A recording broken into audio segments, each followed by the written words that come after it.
دویم د دیو بيدین خزوا ام جمیل بنت حرب دا به ګرځیدا په ډیرانو باندې او په کوڅو کې به ډکی ټولول شکرای کې به واچول امام الانبیاء علیہ السلام بچ بکم لار را تیریدا بالاخانی ته بوختا او چې کله نبی علیہ السلام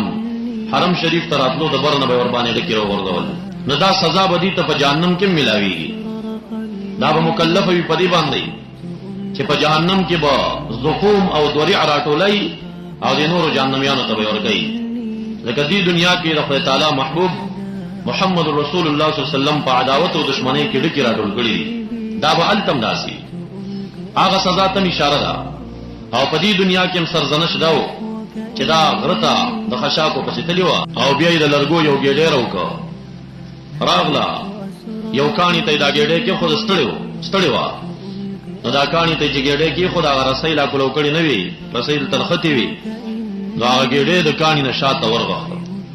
چې ګډه شاته لاړو اگر رسول د دې پر غاړه کې بند صابندی وشو او د مغه وجنه مردار شو د دې دنیا کې امدار چې فی جیدها حبل من مسد پغاړه د دې کې برسوي من مسد د شي محکم نه چې تاویلات رسو ذکر کوم